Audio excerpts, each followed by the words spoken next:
I'd like to take this opportunity to suggest to parents some of the things that they can do to take care of their children when they're using technology.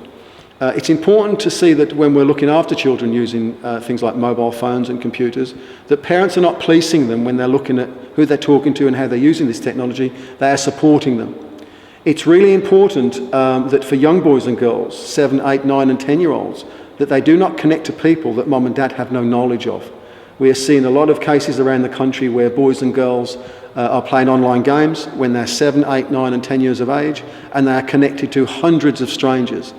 And it's important that mum and dad really understands the risks in those kinds of situations. Number one, what I'd say about gaming is that when a child plays a game, what parents need to do is check the quality of that game and the values.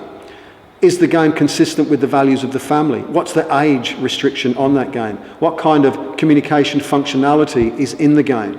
Those are the kind of things that parents need to test and have a look at before they allow their child into that game. If a child is going to use an online game, I would suggest also that you encourage your child to create an avatar or a mask and give themselves an internet name when they're in that game. And particularly, encourage them to play games, encourage them to use these games because they can be beneficial, and many of them are.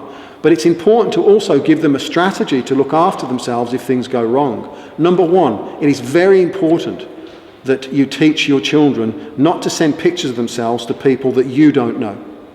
Teach your child, your young children, never to send pictures of themselves or their family members to people that may inquire of those pictures when they're playing these games. And then teach them that when they are asked these inappropriate questions, that they can come forward to you and get help. It's also important that parents don't overreact when their children do come forward.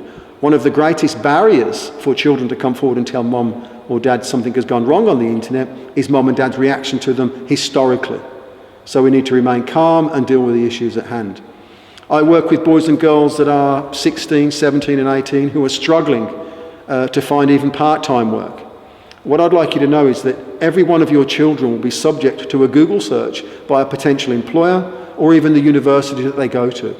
They are looking for any content that the child has uploaded about themselves or that their friends have published as well. And if that content is derogatory or works against them or is embarrassing or inappropriate, then it will reduce their opportunity to get the job that they're being interviewed for. So teach your children to nurture and protect their online identity. It is actually becoming really their real CV. I meet lots of boys and girls that have got large social networks where they're connected to 800, 900 people at a time. And in most cases, they haven't met that many people. So again, it is important to teach our children discretion, self-control, to consider the kind of pictures that they're uploading into these social networks, not just of themselves, but also of their own family members.